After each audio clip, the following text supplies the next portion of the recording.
So glad you could join us. We're really happy that you're joining us for our NCAA coverage on this Tuesday, live on SNA. If you're watching us online on the ABS-CBN Sports website or on the ABS-CBN Sports YouTube channel, maraming salamat po, mga digital kapamilya. Digicaps. Digicaps. Digicaps. I like that, huh? I like that.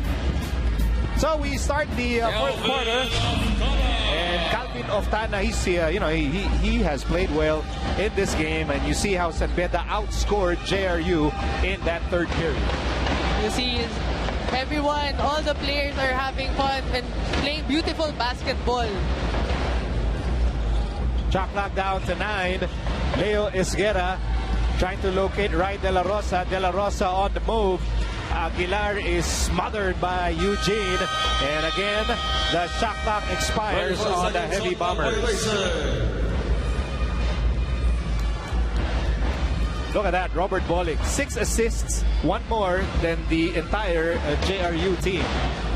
That's what happens when the JRU Heavy Bombers are settling for those outside shots. Whereas Robert Bolick, they're executing their plays well, looking for his open teammates. Hey, Calvin Oftana, he's averaging less than 5 points per game. He already has 14 points today. Talagang from the three-point line, from driving hard to the basket, getting fouled. He's playing swarming defense. Swarming defense. And he fails to complete the three-point play. Ganun talaga pag masyado natin binibuild up eh. Basta maganda gising niya, yun na lang. Alright, Oftana giving Beda a 30-point lead. Meantime, here's De La Rosa. De La Rosa, his pass broken up. Evan Nele on the move. Nele fires, scores! And this is one smooth and poised rookie. Yes, of course. He's not forcing any shots. He knows that is his shot for the easy 2, for the jump shot. That's all effort on the part of Leo Esguerra. First 2 points of the game for Esguerra. You know, the challenge for the JRU Heavy Bombers is not to pick the ball up, especially when the Beda Red Lions are giving them a smothering defense. Dapat kasi usually you have to give a good spacing and really compose yourself when you have the ball. That's why they're forced to turn the ball over. Steal by Nele. Nele, Eurostep, 2 points. Suave. Suave. No, he is really a smooth player. And then naturally, if you're a young player and then you play for a loaded team like Beda, I mean, you can get overexcited, you can get overeager, but Nele is not that kind of player. And I'm really not sure if you can teach that. If you can teach a player to be poised and to be smooth. I think it's all about the mindset coming into the game. He knows that he's not the star player. Robert Bolick is there, Tankwa is there. He just knows his role in the team. That's why his shots are not really forced. Ganun din si Oftana. His shots are not forced. He has been set up perfectly by his teammates in this game. Oftana with 14 points in this contest. Calvin Oftana already is 6 out of 6 from the field, and the season average is just 3 points per game. So just imagine, you have to commend his teammates as well. They are building up the confidence of Oftana, kasi at the start of the game, they already know that he's making his shots. Which is what they did with Bolick in the last game. They saw that Robert Bolick was on a historic scoring pace, so they kept looking for Robert Bolick throughout that second half. That's why the Beda Red Lions are really unselfish in sharing the ball, looking for his teammates, creating for them. As we send you back to Siege Tatenko. Yes, Miko. Alam mo, kanina nabanggit ni Danica na beautiful basketball ang nakikita natin ngayon. And according to Coach Boyet Fernandez, the beauty of Beda basketball is that it breeds a base level of readiness. Ibig sabihin daw from players 1 to 15, anybody is ready to step up. Mahirap man daw itong i-manage because all of these players know that they could be getting more minutes on another team. Nagpapasalamat siya dahil buo ang tiwala sa kanya ng Beda Red Lions. For the championship coach who has worked with both pro and collegiate teams. Sabi niya, the beauty of the NCAA is knowing that you prepared your players for a better future. Back to you. Thank you very much, Siege. You know who is exhibiting a great present? That's Calvin Oftana. 7 out of 7 from the field. Playing perfect so far. And now that you mentioned, sabi nga ni Siege, it's really beautiful basketball that they're playing right now. That's because everyone is unselfish. And that's another shot clock violation forced by the San Beda defense. Yes, and yeah, that's what we mentioned earlier. The JRU Heavy Bombers are... Their tendency is to pick the ball up kapag kino-contain talaga sila ng San Beda Red Lions. That's why they're always forced for a turnover. Right now, San Beda's lead matches JRU's output in this game. 33 points. Yes, I could not compute this by myself. I needed Pong Docanes to compute it for me. So thank you very much to our Sultan of Stats, Mr. Pong Docanes, the human scientific calculator. Meantime, Aguilar and the Heavy Bombers embattled here in the fourth and final quarter. Good handoff. Esguerra. Oh, sorry, miss. And then Oftana was playing a perfect game, also getting the rebound. Well, if you're San Beda, this is probably the perfect way to end the first round. I mean, the next best thing to a perfect record, they didn't get it, but this is a perfect way to end the first round. And for sure, si Robert Bolick, kinausap niya yung teammates niya during the dugout, telling them that they have to end strong at the end of the first round. Statement. They have to make a statement because you're only as good as your last game. If they played sloppy this game, baliwala lang yung 50 points ni Robert Bolick last game. That's an excellent point. And I think the point that Bolick and the Red Lions want to make is that they don't need one guy scoring a humongous amount of points for them to win. Yes, and it's something that we can also admire from the San Beda Red Lions. You see, they're not taking the team lightly.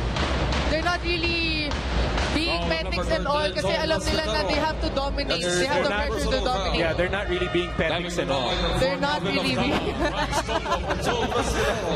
What are you trying to say, Danica? They respect their opponents. No, nire-respeto nila yung kalaban. Nire-respeto yung kalaban. Mapalaysium o mapa JRU kalaban nila. In other words, they're not being petics and all. Okay! They respect their opponents. Look, that's an excellent point. When San Beda is pummeling JRU, it's not because they disrespect JRU and they just want to build a big lead for the heck of it. Gusto nila ipakita that, you know, that they can do this balance attack, tough defense, all right? It's really their way of telling, you know, showing everybody that, you know, we're here and we're here to play serious basketball regardless sino kalaban. And hindi lang naman kasi on the offensive end, they're really playing tight defense. As Soberano fires a three. Hindi lang puro scoring, hindi lang puro talent pinakita nila, kundi nagpakita rin sila ng sipag, crashing those boards, looking for those open man. San Beda now up by 37 points. The new biggest lead in a game this season, 37 points. The previous biggest lead of the season happened when LPU beat JRU, 36 points. Really tough, a tough tournament so far for the Heavy Bombers, but that's a sweet look for AC Soberano, firing away. 3-point shot, yes sir. And yet another shot clock violation forced by the swarming San Beda defense. Settling for those open shots. Maganda sana if all those shots went in.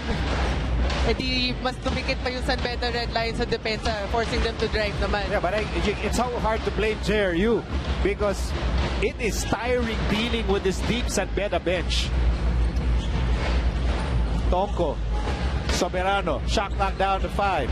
Soberano for 3. Yes, sir! Good separation by Soberano. Hitting that 3. It is now a 40-point lead for the Red Lions. Hey, you know what? Robert Bolick had 50 points in the last game. Maybe they'll win by 50 points in this game.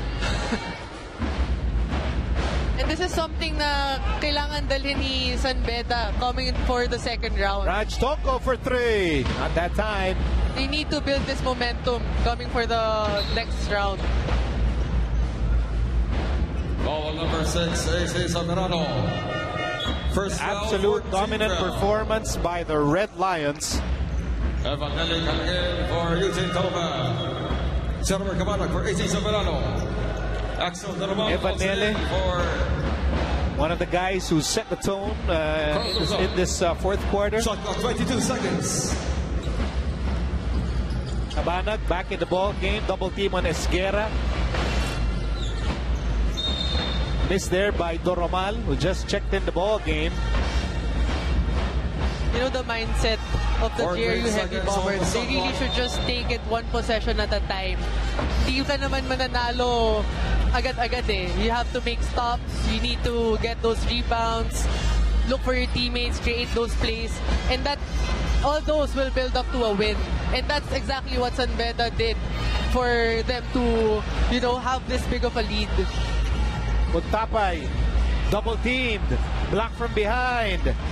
And that ball will now end up with Doromal, and Doromal will score. Yes, it's good for Axel Doromal.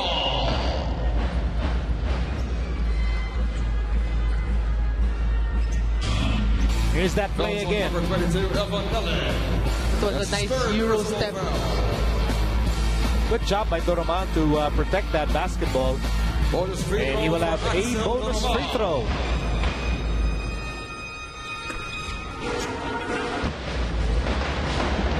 AC Soberano, 9 points in the fourth quarter.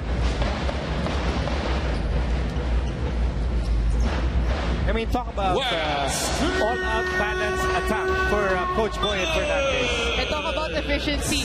Oftana is perfect from the field. AC Soberano is 3 out of 5.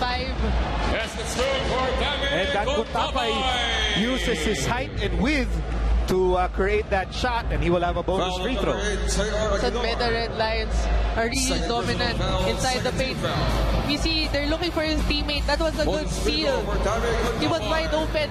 Kaya that was an easy drop step for him. Yeah, for Tapay, and it is now 77-38. Absolute domination by the Red Lions with under 2 minutes remaining in the fourth and final quarter.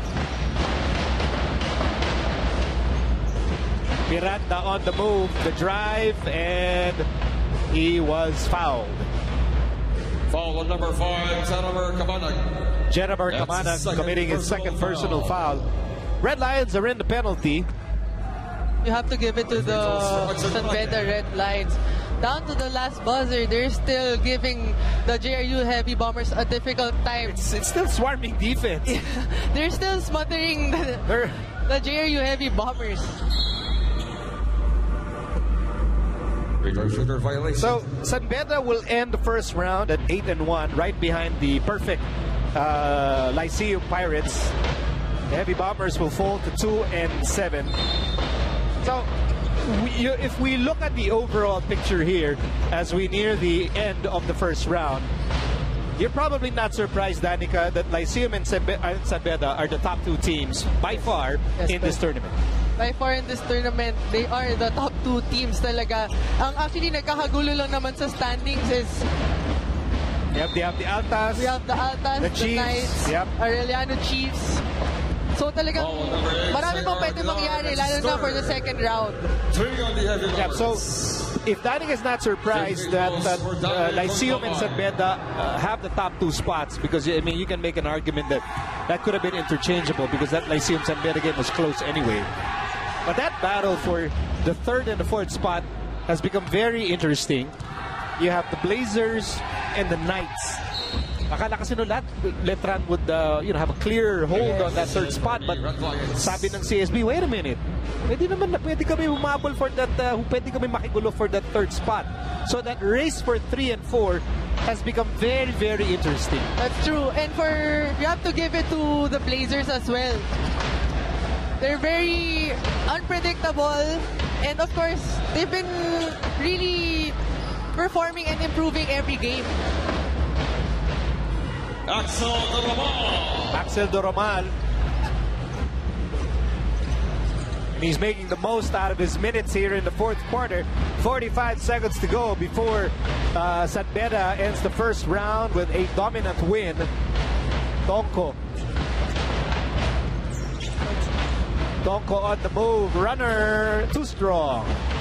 Miranda steps on the gas. Miranda. Doromal over to Aguilar. Aguilar fires and Aguilar will miss. And that should do it. The San Beda coaching staff telling the Red Lions don't go for a basket anymore. And this will be a dominant win for Coach Boyet Fernandez and the Red Lions.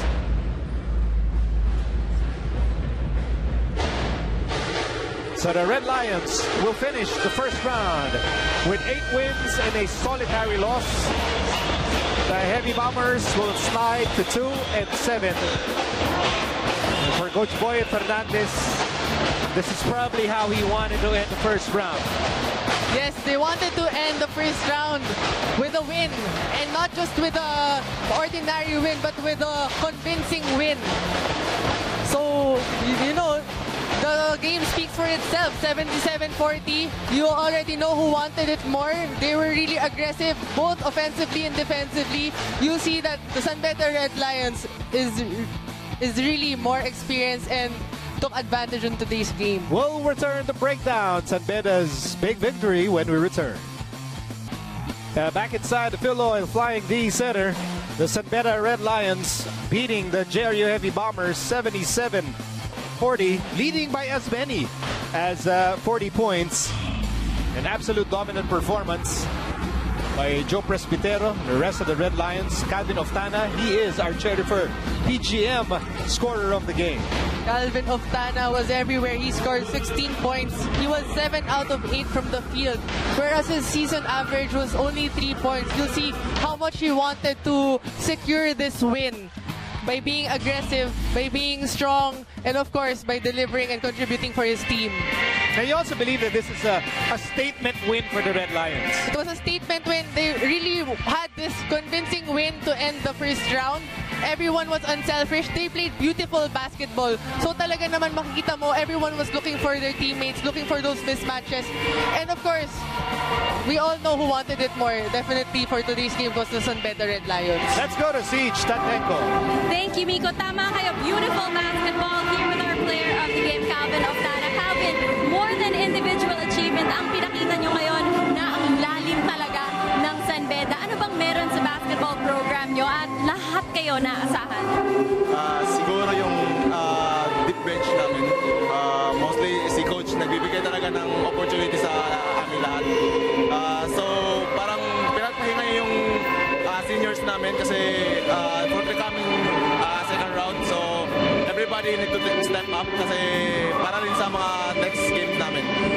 Wala talaga kayong choice kundi mag-step up. And ito ngayon sa San Beda, sino ang sa Red Lions ang idol mo? Kasi malaking tulong sa inyo na meron kayong mga kuya na gumagabay sa inyo. Sino sa older Red Lions ang idol mo at bakit? Siyempre yung Mr. 50 points. Siya talaga. He's like a brother to me. Mostly kami palagi nagkakasama. Yung nagustuhan ko lang sa kanya yung pagiging leader niya sa amin. Nagagalit siya pag wala kang kumpiyansa. Nakita mo naman kanina, sobrang galit niya sa akin, hindi ko tinira. So yun lang, idol ko talaga yun. And well, kung yun pa naman ang inspiration mo, paano ka hindi gaganahan for the second round? Sabi mismo ni Robert Bolick, ang ultimate goal namin ay championship. Anong maasahan namin from the San Beda Red Lions in the second round, heading towards that awaited return to the finals? Siguro yung porsigido namin, yung hard work pagdating sa training, disiplina, syempre, sa tiwala kay coach kasi si coach naman yung nagbibigay ng opportunity sa lahat. Well, thank you very much, Calvin Oftana. Congratulations and congratulations to the San Beda Red Lions. Back to you, Miko. A lot of good vibes on that San Beda side of the court. Congratulations to Calvin Oftana. Na sinabi niya, idol niya si Robert Bolick. Who doesn't? Lahat, pati ako, idol ko. Hindi ka maganda yung sabi ni Bon, nagalit pa si Bole kay Oftana for hesitating on a shot. You have to commend Coach Boyd, and he's giving a lot of opportunities to all his players. Knowing na very deep yung bench niya, everyone is ready to perform. Everyone will contribute for the win as long as they keep their eyes on the prize. All right, let's look at the team standings at the end of the first round. The Lyceum Pirates, LPU Pirates, still perfect at 9-0, followed by the San Beda Red Lions at 8-1. So, Danica, no surprises that these are our two top teams, right? These are two top teams for the end of the first round. Now, this may be a surprise that you have the CSB Blazers and the Letran Knights tied at 6-3. Of course, they will really battle it out coming in the second round to secure their place in the Final Four. So, you'll expect a lot from the Blazers, lalo na they're improving every game. And of course, for the Letran Knights, di naman sila magpapatalo basta-basta for the CSB Blazers. Now, yung situation ng Altas is interesting because medyo concern nila yung injury ni Edgar Charcos. He's their starting point guard. In fact, natalo nga yung Altas kanina to the Arellano Chiefs, a comeback win by the Chiefs, 76-72 earlier. And that's why even Arellano at 4-5, they might sneak in there and make a run for a spot in the Final Four. It can be anyone's ball game coming into the second round. Lalo na there are a lot of factors to consider. And now that you mentioned it, the Arellano Chiefs, may chance yan eh. Everyone is in a good position to be in the Final Four spot. So it will be a very exciting second round. Lalo na dun sa middle of the pack, you'll have the Blazers, the Knights, the Letran Altas. So for sure, it will be an exciting second round. Gugulo pa to si Robert Bolig. Idol! gusto pa sumali dito sa ating post-game discussion. Robert Bolig is going to be part of our NCAA All-Star Day. That's happening August 31. Festivities begin at 1:30 in the afternoon dito sa San Juan. So we all hope you can join. Are you joining the slam dunk contest, by the way, Danica? No. So masaya yan. It's going to be a fun day of many events and all about celebrating. All right, celebrating the NCAA. So we hope you can join us for that. All right, that will do it for our coverage. The end of the first round. Earlier, the Arellano Chiefs beat the Perpetual Health Alta 76-72. And just moments ago, San Beda winning over JRU 77-40 for the end of the first round. For Siege Tantenko, my partner, Danica Jose, I'm Miko Halili saying thank you for watching the NCAA on SNA.